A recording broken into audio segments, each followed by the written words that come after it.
અને સમાચારો જોઈએ વિસ્તારથી ને સૌથી પહેલા વાત કરીએ વધુ એક પેપર ફૂટ્યાની આશંકા વ્યક્ત થઈ રહી છે। કયું છે આ પેપર? શું ખરેખર પેપર ફૂટ્યું છે કે માત્ર અફવા છે? શું તપાસ થઈ રહી છે? તમામ વિશે જાણીએ પ્રતીક જાદવ પાસેથી।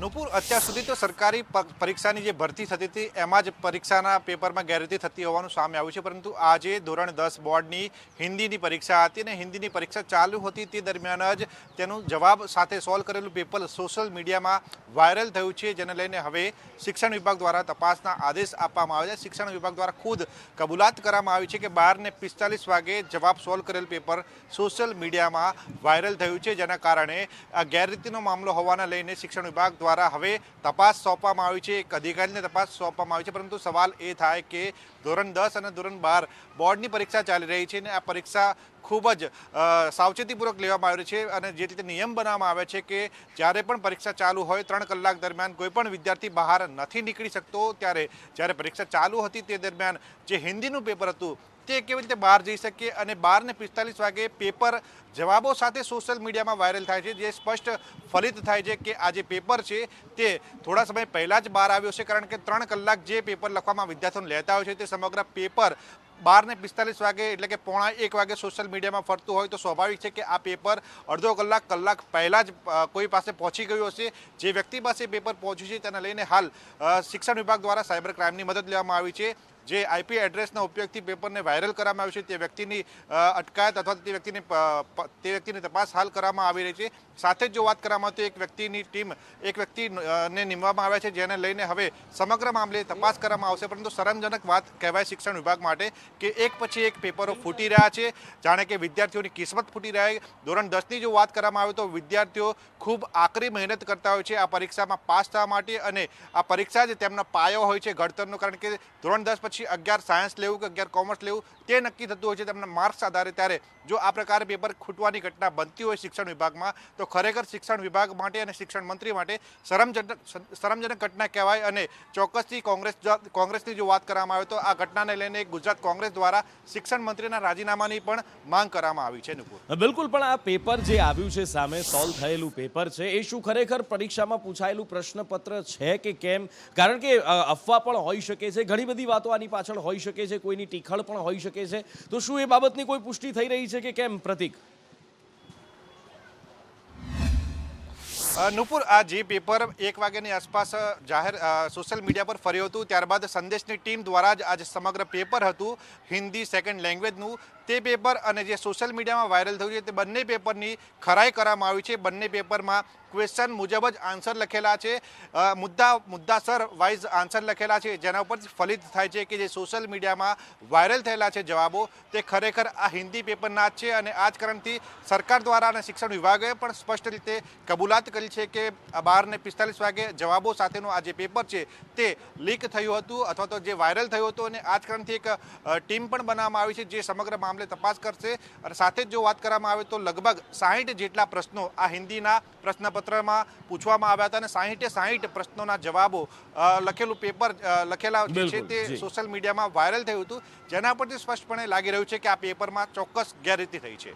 અને આગળ વાત કરીએ, પાડોશી દેશ પાકિસ્તાનની અંદર રાજકીય ઘમાસાણ છે, અવિશ્વાસ પ્રસ્તાવનો સામનો ઇમરાન કરવા જઈ રહ્યા છે, પણ હજી ઇમરાન હાથ પગ પછાડી રહ્યા છે, સત્તા બચાવવાના ભરપૂર પ્રયાસ કરી રહ્યા છે। બીજી તરફ ઇમરાનના મંત્રીઓ હાર માની રહ્યા છે। શું છે અત્યારે આરોપ પ્રત્યારોપનો આ સિલસિલો પાકિસ્તાનની સંસદની અંદર, નેશનલ એસેમ્બલીની અંદર, અને કેવા હવાતિયા મારી રહ્યા છે ઇમરાન સત્તા બચાવવા, કેવા હાથ પગ પછાડી રહ્યા છે? શું ચિત્ર હોઈ શકે છે? રાત્રે 9 વાગે પાકિસ્તાનની રાજકીય પરિસ્થિતિ શું હોઈ શકે છે? અજય યાદવ પાसेથી जानिए।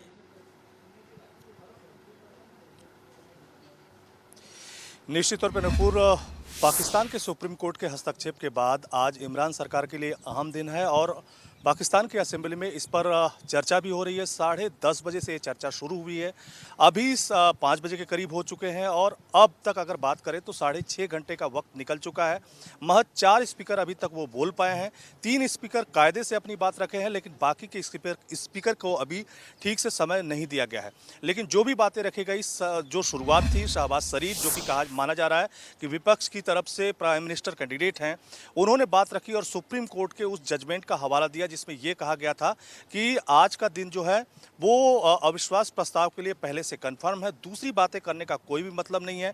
जबकि शाह महमूद कुरैशी जो कि इमरान सरकार में मंत्री भी हैं और इमरान की पार्टी के वाइस प्रेसिडेंट हैं, उनकी तरफ से लगातार इलेक्शन मोड में सारी बातें रखी गई, विपक्ष पे हमले किए गए और साथ ही साथ ये भी बताने की कोशिश की गई कि किस तरह से अमेरिका का पूरा इसमें हस्तक्षेप दिखाई दे रहा है, जानबूझ के सरकार बदलने की कोशिश की जा रही है। वहीं पर इमरान खान जब इसके पहले राष्ट्र के नाम संबोधन किए थे तो भारत की काफ़ी तारीफ की थी, लेकिन आज शाह महमूद कुरैशी जब अपनी बात असेंबली में रख रहे थे तो भारत को भी निशाने पर लगा लिया और साथ ही साथ वो मिसाइल जो 124 किलोमीटर गलती से पाकिस्तान में जाके गिरा था उसका भी जिक्र किया और पाकिस्तान को खतरे में दिखाने की कोशिश की। जम्मू कश्मीर का उन्होंने जिक्र किया और कहीं न कहीं पूरी बातचीत में ये बताने की कोशिश की कि किस तरह से पाकिस्तान के लिए इमरान जरूरी है, जबकि विपक्षी पार्टियां कह रही हैं किसी भी सूरत में वोट होना चाहिए। लेकिन अब स्पीकर की तरफ से बोल दिया गया है कि वोटिंग होगी। बिल्कुल, એટલે ઇમરાન ખાને જે ભારતના વખાણ કર્યા હતા અને એની સામે મરિયમ નવાઝે પણ ઇમરાન ખાન ઉપર પ્રહાર કર્યા અને કહ્યું હતું કે જો એટલું બધું જ હિન્દુસ્તાન ગમતું હોય તો ઇમરાન હિન્દુસ્તાન જતા રહે। સાથે જ સંસદની અંદર બિલાવલ ભુટ્ટો દ્વારા પણ પ્રહાર કરવામાં આવ્યા છે। શું કહ્યું બિલાવલ ભુટ્ટોએ, એકવાર એ જોઈ લઈએ। ये पाकिस्तान की तारीख में पहली बार नहीं है कि स्पीकर का रूलिंग को अदालत ने बाहर फेंका है। आपसे पहले भी एक स्पीकर साहिबा उसी कुर्सी पर बैठी थी, उसने एक फैसला सुनाया और आज खुद नोटिस लेते हुए उस फैसला को साइड कर दिया। एक बार फिर यह हिदायत आया है, यह हुक्म आया है, अदालत ने ये फैसला सुना दिया है कि आपने आज 3 अप्रैल का कार्रवाई मुकम्मल करना है, वोटिंग करना है। आपका कप्तान भाग रहा है, भागते भागते तौहीन अदालत कर रहा है। પાકિસ્તાનમાં રાજકીય ગરમી અત્યારે ચરમ પર છે ને આપણે અહીંયા કુદરત જે ગરમી વરસાવી રહી છે, અગનગોળા જાણે કે વરસી રહ્યા હોય આકાશમાંથી, એવો અનુભવ આપણને બધાને થઈ રહ્યો છે। હજી આ ગરમી આગળ કેટલી ભયંકર થઈ શકે છે, આજે કેટલે સુધી પહોંચ્યું તાપમાન, આ તમામ વિશે જાણીએ। હવામાન વિભાગનું પણ શું કહેવું છે આવનારા દિવસોને લઈને, આશુતોષ પાસેથી તમામ વિગતો લઈએ।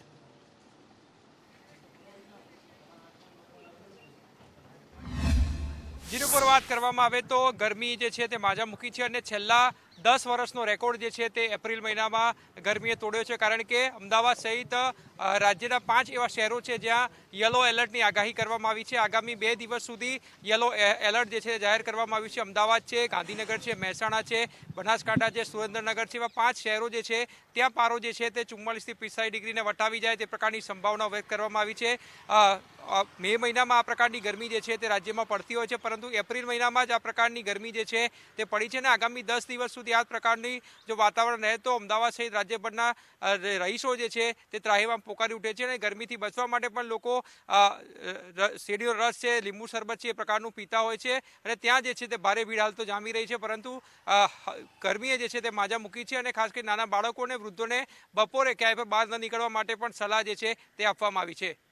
એટલે કાળઝાળ ગરમી પડી રહી છે અને આ કાળઝાળ ગરમીની વચ્ચે પોતાનું ધ્યાન રાખવું પણ જરૂરી છે। બને ત્યાં સુધી બપોરના સમયે કામ વગર બહાર ન નીકળવું હિતાવહ છે। વૃદ્ધો, બાળકોનું ખાસ ધ્યાન રાખવાનું પણ જે આપને એક સલાહ હવામાન વિભાગ દ્વારા પણ આપવામાં આવી છે। અને આગળ વાત કરવી છે કોરોના કાળ। આપણે આમ તો અત્યારે જોઈએ તો પરિસ્થિતિ એ છે કે આપણે ઓલમોસ્ટ ભૂલી ગયા છીએ કે કોરોના કાળ ચાલી રહ્યો છે। કોરોના હજી ગયો નથી, કારણ કે કેસીસ ખૂબ ઓછા થઈ ચૂક્યા છે। ત્રીજી લહેર પણ એટલી વિકરાળ ભયંકર નહોતી, આપણે જોયું એટલે બેફિકર થઈ ગયા છીએ। પણ હવે ચિંતા વધી રહી છે, કારણ કે કોરોનાનો XC વેરિયન્ટ ભારતમાં પ્રવેશ્યો, મુંબઈમાં કેસ નોંધાયો અને ત્યારબાદ હવે ગુજરાતમાં પણ આનો કેસ નોંધાયો છે અને સાથે જ જે 15 વિદ્યાર્થીઓ કોરોના સંક્રમિત થયા છે, શું તેમનામાં પણ આના લક્ષણ છે કે કેમ, આ તમામ ચિંતાઓ ઉપસ્થિત થઈ રહી છે। તમામ વિશે જાણીએ કૃણાલ પાસેથી।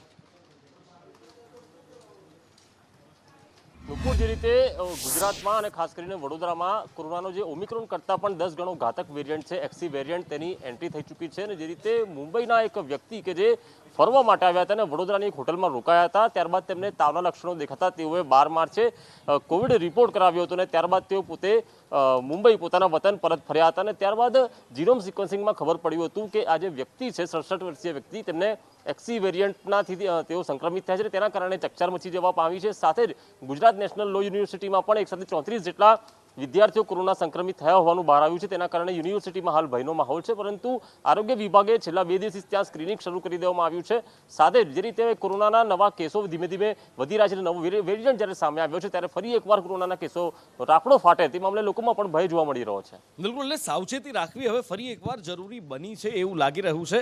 સાવચેતી રાખીશું તો ફરી પાછા આપણે સુરક્ષિત રહીશું ને આ કોરોનાના કાળમાંથી, કોરોનાના કાળના કહેરના કાળમાંથી આપણે હેમખેમ પાર પડી જઈશું. બસ સાવચેતી રાખવાની જરૂર છે. નિયમોનું પાલન ફરી એકવાર કરવાનું શરૂ કરી દઈએ. એ લહેર આવે એની પહેલા પણ આ બધાની વચ્ચે સાવચેતી અને સુરક્ષાની જ્યારે વાત આવે ત્યારે વેક્સિનની પણ વાત આવે છે. બૂસ્ટર ડોઝ માટેની વાત છે કે ભાઈ બૂસ્ટર ડોઝ હવે વૃદ્ધોને તો આપવાની શરૂઆત થઈ ચૂકી છે, ઘણા બધાએ લઈ પણ લીધો છે, પણ યુવાનોનું શું? તો એના માટે ગઈકાલે જાહેરાત કરાઈ હતી, પણ હવે આ બૂસ્ટર ડોઝ કેટલામાં મળશે, કેવી રીતે મળશે, તમામ વિશે જાણીએ અંકિત પાસેથી. ઉપર આપણે બધા જાણીએ છીએ કે ઓમિક્રોનનો ખતરો જે દેશમાં હતો તે હવે ટળી ચૂક્યો છે અને કોરોનાના કેસો એટલા બધા અત્યારે સામે નથી આવી રહ્યા. જો કે એકલ દોકલ કેસને બાદ કરતાં કોરોનાની સ્થિતિ ઘણી બધી અંકુશમાં જોવા મળી રહી છે. તેમ છતાં વૈજ્ઞાનિકોનું કહેવું છે, શોધકર્તાઓનું કહેવું છે કે કોરોનાનો જે બૂસ્ટર ડોઝ છે તે લેવો અત્યારે ખૂબ જ જરૂરી છે. પહેલો ને બીજો ડોઝ જે લોકોએ લઈ લીધો છે તેમણે ત્રીજો ડોઝ લેવો ખૂબ જ જરૂરી છે અને તેવામાં અત્યારે 11,000 જેટલા સમગ્ર દેશમાં એક્ટિવ કેસ છે.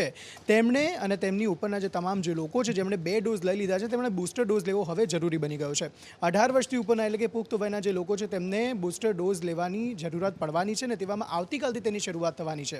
સમગ્ર દેશની વાત કરીએ અને ખાસ ગુજરાતની વાત કરીએ તો ગુજરાતના અલગ અલગ આરોગ્ય કેન્દ્રો પર અને સાથે સાથે જે ખાનગી હોસ્પિટલો છે ત્યાં પણ જે બૂસ્ટર ડોઝ છે તે આપવાની જે પ્રક્રિયા છે તે આવતીકાલથી શરૂ કરવામાં આવશે.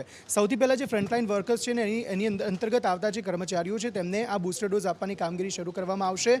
પછી જે અન્ય લોકો છે એટલે કે સામાન્ય લોકો છે જે 18 વર્ષથી ઉપરના છે જેમને કોઈ બીમારી નથી તેમ છતાં પણ તેમને બૂસ્ટર ડોઝની જરૂર છે તે તમામને પણ બૂસ્ટર ડોઝ આપવામાં આવશે. હવે એની જે સમય મર્યાદા છે, પહેલો અને બીજો ડોઝ લઈ લીધો હોય તો તે બાદ 9 મહિના બાદ એટલે કે 9 મહિના બાદ આ બૂસ્ટર ડોઝ લેવા માટે તેઓ વેલિડ ગણાય છે. અને જે કોવિન એપ છે જેની અંદર પહેલો અને બીજો બૂસ્ટર ડોઝ લીધો છે તેનો વેક્સિન સર્ટિફિકેટ પણ તમામ લોકોને મળી ગયા છે. તેમનામાં હવે તે ડ્યુ ડેટ પણ બતાવે છે. હવે તમામ લોકો એ પોતાના કોવિન જે પોર્ટલ છે તેના પર એ ચેક પણ કરી શકે છે કે તેમનો જે બૂસ્ટર ડોઝ છે તે ક્યારે ડ્યુ થાય છે. હવે તેવામાં બૂસ્ટર ડોઝને આવતીકાલથી આ પ્રક્રિયા શરૂ કરવામાં આવનાર છે અને તેવામાં ખાનગી હોસ્પિટલોમાં પણ જો તમારે બૂસ્ટર ડોઝ લેવો હોય તો ત્યાં પણ લઈ શકો છો. ત્યાં 225 રૂપિયા ખર્ચીને તમે બૂસ્ટર ડોઝ લઈ શકો છો. હાલના સમયમાં કોરોનાના કારણે ઇમ્યુનિટી ઘટી જવાને કારણે વૈજ્ઞાનિકોનું માનવું હતું કે બૂસ્ટર ડોઝ લેવાની જરૂર અતિ છે, એટલે કે બૂસ્ટર ડોઝ જો લેશો તો તેના કારણે કોરોનાથી તમે બચી શકો છો અને તેના કારણે જ બૂસ્ટર ડોઝ લેવાની જરૂરિયાત ઊભી થઈ હતી ને આવતીકાલથી હવે 18 વર્ષથી ઉપરના જે પુખ્ત વયના જે લોકો છે તેમને બૂસ્ટર ડોઝ મળશે. અને આગળ વાત કરીએ તો કોરોના કાળની અંદર જ એક વાત, એક વિષય એ ખૂબ ચર્ચા અને વિવાદનો વિષય બન્યા હતા ને એ હતા કોરોનાથી થયેલા મૃત્યુ. કારણ કે સરકાર દ્વારા જાહેર કરવામાં આવેલા આંકડા, એના ઉપર વિપક્ષનો પ્રહાર, ત્યારબાદ અરજીઓ, ત્યારબાદ વળતર, ઘણું બધું થયું. એ બધાની વચ્ચે એક વાત એવી સામે આવી કે ખોટા કેસ માટે પણ એટલે કે ખોટી અરજીઓ કોરોનામાં મૃત્યુની કરવામાં આવી છે, જેની તપાસ થવી પણ જરૂરી છે. અને કેન્દ્રની ટીમ અહીંયા આગળ આવી છે. કોણ કોણ છે આ ટીમમાં સામેલ, કઈ કઈ બાબતની તપાસ થશે, કેવી રીતની આખી તપાસ થશે, જિગ્નેશ પાસેથી જાણીએ.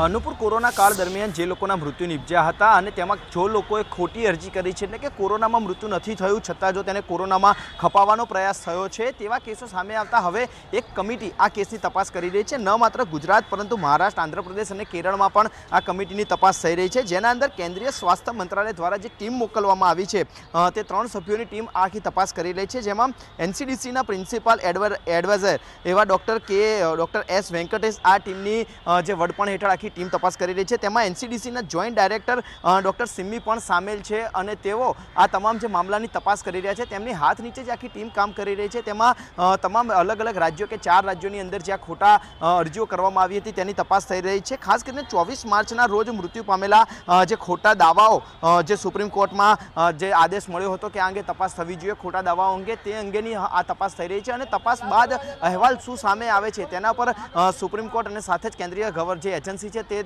દારામદાર રાખી રહી છે કે તેમની તપાસમાં શું હકીકત સામે આવે છે અને જો આ દવાઓ ખોટા સાબિત થશે અને જો ખોટી અરજીઓ કરી હશે તો તેમના વિરુદ્ધ પણ કાયદેસરના પગલાં લેવાઈ શકે છે.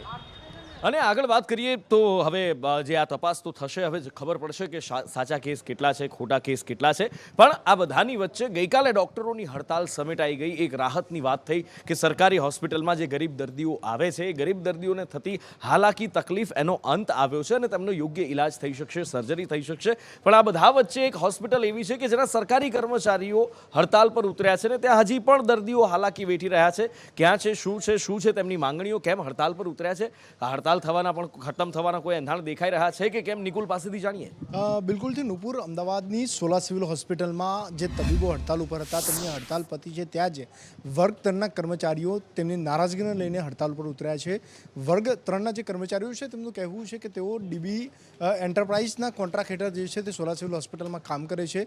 જોકે સરકારના આદેશ પ્રમાણે 22,000 તેમનો પગાર હોવો જોઈએ, પરંતુ છેલ્લા 12 વર્ષથી તેઓ કામ કરે છે તેમ છતાં તેમનો પગાર માત્ર 13,000 રૂપિયા છે. ડીબી એન્ટરપ્રાઇઝ તેમનું શોષણ કરી રહી છે. વારંવાર સરકાર સુધી રજૂઆતો કરવામાં આવી તેમ છતાં ડીબી એન્ટરપ્રાઇઝ વિરુદ્ધ કોઈ કાર્યવાહી થતી નથી. જ્યારે આ કર્મચારીઓ હડતાલ ઉપર ઉતરે છે ત્યારે ડીબી એન્ટરપ્રાઇઝ તેમને ધમકી આપે છે કે ફરીથી ડ્યુટી જોઈન કરી લો, પગાર વધારાની માંગ છોડી દો, નહીં તો તમને સસ્પેન્ડ કરી દેવામાં આવશે. એટલે કે જે શોષણ જે છે તે આ કર્મચારીઓનું થઈ રહ્યું છે અને તેના કારણે જ જે આ હડતાલ છે તે અત્યારે કરવામાં આવી છે. આ હડતાલ આગામી દિવસોમાં ઉગ્ર બને તેવી પણ શક્યતાઓ છે અને આગામી દિવસોમાં આ કર્મચારીઓ રસ્તા ઉપર ઉતરે તો નવાય નહીં. અને આગળ વાત કરીએ ભરતી પ્રક્રિયા સામે આવે ને ભૂતકાળ યાદ આવે ને ચિંતા થાય. પણ એલઆરડીની ભરતી પ્રક્રિયા આવી રહી છે, પરીક્ષાઓ આવી રહી છે અને તેને લઈને વ્યવસ્થાઓ મજબૂત કરી હોવાનો દાવો કરવામાં આવી રહ્યો છે. કોના દ્વારા શું કહેવામાં આવ્યું, કેવી તૈયારીઓ કરવામાં આવી છે, તમામ વિશે જાણીએ હિરેન રાવલ પાસેથી. જો આવતીકાલે રાજ્યના 7 અલગ અલગ જિલ્લાઓ છે, મહાનગરો સહિત આણંદ અને એનો સમાવેશ કરવામાં આવ્યો છે અને આ 7 જિલ્લાઓની અંદર એલઆરડીની પરીક્ષા લેવામાં આવશે. બપોરે 12 વાગ્યાથી 2 વાગ્યા સુધી, એટલે કે 2 કલાકનું પેપર છે. 2,94,000 કરતાં પણ વધુ વિદ્યાર્થીઓ આ લેખિત પરીક્ષા એલઆરડી માટેની આપવાના છે. સૌથી મહત્વની બાબત એ છે કે ઘણા લાંબા સમયથી જેટલી પણ સરકારી પરીક્ષાઓ લેવાય છે તે તમામ પરીક્ષાઓમાં ક્યાંક ગેરરીતિ અથવા તો ક્યાંક કોપી કેસ અથવા તો પેપર ફૂટવાની વાતો સામે આવતી હોય છે. છેલ્લે પીએસઆઈનું જે પેપર લેવામાં આવ્યું તેની અંદર પારદર્શિતાપૂર્વક લેવામાં આવ્યું હોય તે પ્રકારની વિદ્યાર્થીઓ પણ વાત કરી હતી. અત્યારે પણ હસમુખ પટેલ ભરતી બોર્ડના અધ્યક્ષ છે તે તમામ મુદ્દાઓ એક મુદ્દાઓ છે વિદ્યાર્થીઓના તે સાવચેતીથી ચાલી રહ્યા છે અને એટલે વિદ્યાર્થીઓને પણ એમના પર વિશ્વાસ છે. હસમુખ પટેલ સાથે જ્યારે સંદેશનું જે વાત કરી હતી ત્યારે તેમણે તમામ વ્યવસ્થા જે કરવામાં આવી છે જૂના અનુભવોમાંથી પણ લાભ લઈને એક જ વર્ગખંડની અંદર અથવા તો એક જ સેન્ટરની અંદર એક જ વિસ્તારના કે જિલ્લાના લોકો ભેગા ન થાય ઉમેદવારો, તેવું પણ ધ્યાન રાખવામાં આવ્યું છે. સાથે તમામ સેન્ટરો ઉપર એક પીઆઈ અથવા તો પીએસઆઈ કક્ષાના બોર્ડના પ્રતિનિધિ રાખવામાં આવે છે અને જવાબદારી રહેશે એ સેન્ટર ઉપર કંઈ પણ થાય તો સીધી જવાબદારી એ બોર્ડના પ્રતિનિધિ રહેશે, એને જવાબ આપવો પડશે. કોઈ પણ નાની મોટી ભૂલ હોય તો સીધી બોર્ડને જવાબદાર તેને સૂચના આપવી પડશે. કોઈ પણ ભૂલ હોય તો તે સ્વીકારવાની રહેશે, તે પ્રકારની પણ વાત છે. અત્યાર સુધી એક દાવો વિદ્યાર્થીઓ એ પણ કરતા હતા કે કેટલાક લોકો ઓએમઆર સીટ છે તે કોરી મૂકીને ચાલ્યા જાય છે અને પાછળથી આ ઓએમઆર સીટ છે તે ભરાય છે, તે પ્રકારનો દાવો કરવામાં આવ્યો હતો. એને ધ્યાનમાં રાખીને પણ તમામ વિદ્યાર્થીઓ વર્ગખંડની અંદર હાજર હોય ત્યારે જ વર્ગખંડના તમામ વિદ્યાર્થીઓની ઓએમઆર સીટ જે છે તે એક કવરમાં બંધ કરી તેને સીલ લગાવવામાં આવે અને ત્યાં એ સીલ જ્યાં સુધી ન લાગે ત્યાં સુધી કોઈ પણ વિદ્યાર્થીને ત્યાંથી બહાર જવા દેવામાં નહીં આવે. વિદ્યાર્થીની સહી પણ લેવામાં આવશે, એ પ્રકારની વ્યવસ્થા કરવામાં આવી છે. બાયોમેટ્રિક સિસ્ટમ પણ લગાવવામાં આવશે. 9:30 વાગ્યાથી વિદ્યાર્થીઓને એન્ટ્રી આપવામાં આવશે. જે પણ વ્યક્તિ ગેરરીતિ અથવા તો આડું થશે તે સીસીટીવી હશે અથવા તો રૂબરૂમાં હશે, તમામ લોકો સામે કાર્યવાહી કરવામાં આવશે. 3 વર્ષથી 5 વર્ષ સુધી પરીક્ષા ન આપી શકે તે પ્રકારની પણ જોગવાઈ કરાશે. વાત કરીએ તો જે હાઈકોર્ટ દ્વારા એક ટકોર કરવામાં આવી રખડતા ઢોર બાબતે, લાલ આંખ કરવામાં આવી હતી અને ત્યારબાદ સરકાર દ્વારા વિધાનસભાની અંદર કાયદો પસાર કરવામાં આવ્યો.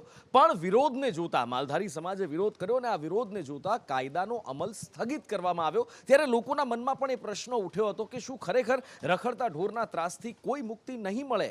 પણ ના, રખડતા ઢોરના ત્રાસથી મુક્તિ મળશે. તેના માટેનું પણ આયોજન કરવામાં આવ્યું છે અને આ રખડતા ઢોરના ત્રાસના કારણે આપણે જોઈએ છીએ કે દરરોજ લગભગ એકાદ ઘટના સામે આવે છે જેમાં કોઈને ઘાયલ કર્યા હોય રખડતા ઢોરે કે કોઈનું મૃત્યુ થયું હોય. ત્યારે હવે આ સમસ્યામાંથી છુટકારો મળશે કે કેમ, એ પ્રશ્નનો પણ જવાબ મળ્યો છે કે મળશે કેવી રીતે, આઝમ પાસેથી જાણીએ.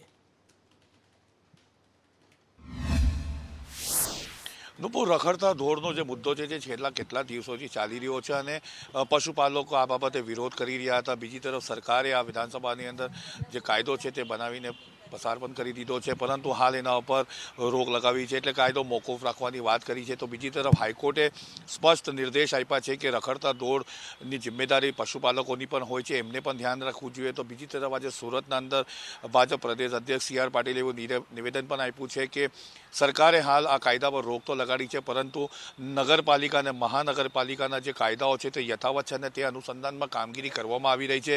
બીજી તરફ CR પાટીલે વધુ ઉમેરતા કહ્યું હતું કે સુરતના અંદર હાલ એવો કોઈ પણ રખડતા ઢોરનો હવે ત્રાસ નહીવત જેવો રહ્યો છે અને મહાનગરપાલિકાની જે ઢોર પાર્ટીની ટીમ છે તે પણ કામ કરી રહી છે. એટલે સ્પષ્ટ શબ્દોમાં CR પાટીલે એવું પણ કહ્યું હતું કે પશુપાલકોની પણ જિમ્મેદારી છે કે એમની રખડતી ગાયને સાચવવી જોઈએ, કારણ કે ગાય આપણી માતા છે, એને રખડતી ના મૂકવી જોઈએ, એને પૂરેપૂરું એનું ધ્યાન રાખવાની જિમ્મેદારી પણ પશુપાલકોની પણ છે. જી. અને આ સાથે જ હવે સમાચારમાં સમય થયો છે, વોર રૂમમાં સમય થયો છે આપનાથી વિદાય લેવાનો. પણ જતાં પહેલાં આપને યાદ કરાવી દઈએ, સંદેશ વિશેષમાં રાત્રે 9:25 આપને બતાવીશું ભારતનો જય જયકાર. પુતિન અને ઝેલેન્સ્કી છે, એટલે કે રશિયા યુક્રેન યુદ્ધની વચ્ચે ભારતનો જય જયકાર કેવી રીતે, કોના દ્વારા, એવી શું ઘટના બની, વિસ્તારથી બતાવીશું સંદેશ વિશેષમાં. એની સાથે જ 9:45 ભારતનો જય જયકાર પાકિસ્તાનમાં પણ કેવી રીતે, શું, વિસ્તારથી બતાવીશ 9:45 સંદેશ વિશેષમાં. અત્યારે લઈશ વિદાય. નમસ્કાર.